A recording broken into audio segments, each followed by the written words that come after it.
साथियों नमस्कार। साथियों, आज मैं फिर एक बार अपना नया वीडियो लेकर आपके समक्ष हाजिर हुआ हूँ।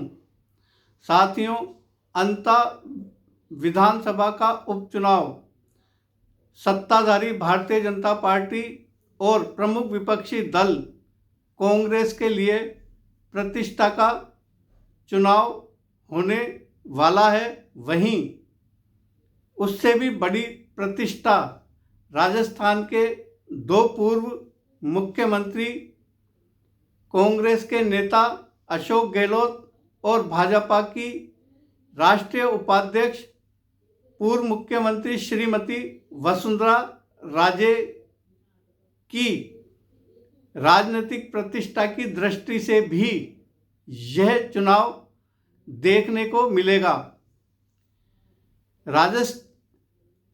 अंता विधानसभा के उपचुनाव के लिए कांग्रेस ने अपना प्रत्याशी घोषित कर दिया है और अंता विधानसभा क्षेत्र से कांग्रेस ने जिस प्रत्याशी की घोषणा की है वह पूर्व मंत्री प्रमोद जैन भाया अशोक गहलोत के खास सिपा सालारों में से एक हैं और उन्हें अशोक गहलोत की सहमति के बाद ही कांग्रेस ने अंता विधानसभा क्षेत्र से कांग्रेस का प्रत्याशी बनाया है। अब सवाल उठता है कि क्या भारतीय जनता पार्टी भी पूर्व मुख्यमंत्री श्रीमती वसुंधरा राजे सिंधिया की सहमति से ही अंता विधानसभा क्षेत्र में भाजपा का प्रत्याशी घोषित करेंगी? मैं आज इसी पर चर्चा करूंगा। साथियों, मेरे वीडियो को अंत तक देखना और मेरे वीडियो देवेंद्र यादव कोटा राजस्थान को सब्सक्राइब करना, लाइक करना, शेयर करना और अपने कमेंट्स मुझे ज़रूर बताना। अंता विधानसभा के उपचुनाव में की घोषणा होते ही कांग्रेस ने अपने प्रत्याशी की घोषणा कर दी है, मगर भाजपा में अंता विधानसभा उपचुनाव में प्रत्याशी को लेकर अभी भी मातापच्ची जारी है। राजस्थान में भारतीय जनता पार्टी की सरकार है और उनके अंता विधानसभा क्षेत्र के विधायक कंवर लाल मीणा के एक मुकदमे में सजा मिलने के कारण उनकी विधानसभा सदस्यता जाने से अंता विधानसभा में उपचुनाव हो रहा है। भारतीय जनता पार्टी चाहती है कि वह इस उपचुनाव को जीते और इसीलिए प्रत्याशी को लेकर मुख्यमंत्री भजनलाल शर्मा और प्रदेश भाजपा अध्यक्ष मदन राठौड़ मजबूत प्रत्याशी की खोज में लगे हुए हैं। दोनों नेता शुक्रवार 10 अक्टूबर को पूर्व मुख्यमंत्री श्रीमती वसुंधरा की शरण में गए और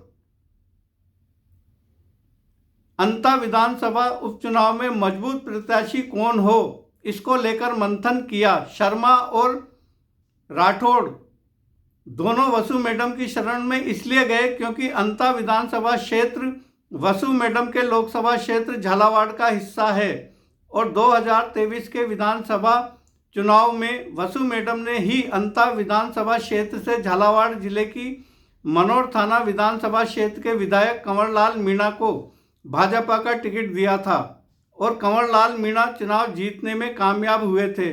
इसका सारा श्रेय वसु मैडम को ही जाता है। मैंने अपने पिछले वीडियो में बताया था कि अंता विधानसभा का उपचुनाव यदि भाजपा को जीतना है तो मुख्यमंत्री शर्मा और प्रदेश अध्यक्ष राठौड़ को पूर्व मुख्यमंत्री श्रीमती वसु मैडम की शरण में जाना होगा और वसु मैडम की सहमति से ही प्रत्याशी घोषित करना होगा, क्योंकि हाड़ौती संभाग में वसु मैडम का प्रभाव अभी भी कायम है, खासकर झालावाड़ लोकसभा क्षेत्र में, क्योंकि वसु मैडम और उनके पुत्र दुष्यंत सिंह झालावाड़ संसदीय क्षेत्र से लगातार विधायक और सांसद बनते आ रहे हैं।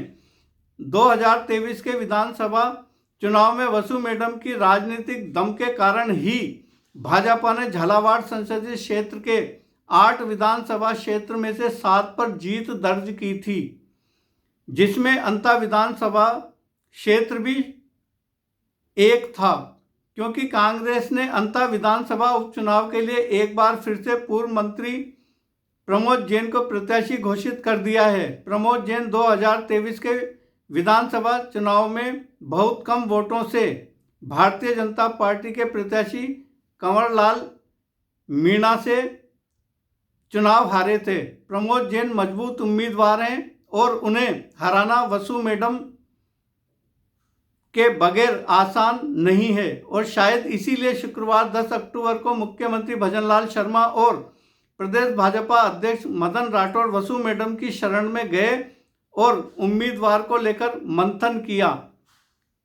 साथियों, चूंकि अंता विधानसभा में उपचुनाव हो रहा है और यह चुनाव भाजपा और कांग्रेस के लिए एक प्रतिष्ठा का चुनाव है, लेकिन उससे बड़ी प्रतिष्ठा इस चुनाव में पूर्व मुख्यमंत्री वसुंधरा राजे और पूर्व मुख्यमंत्री अशोक गहलोत की भी देखने को मिलेगी, क्योंकि एक तरफ कांग्रेस की तरफ से जो प्रत्याशी घोषित हुए हैं वह अशोक गहलोत के खास सिपा सालार हैं।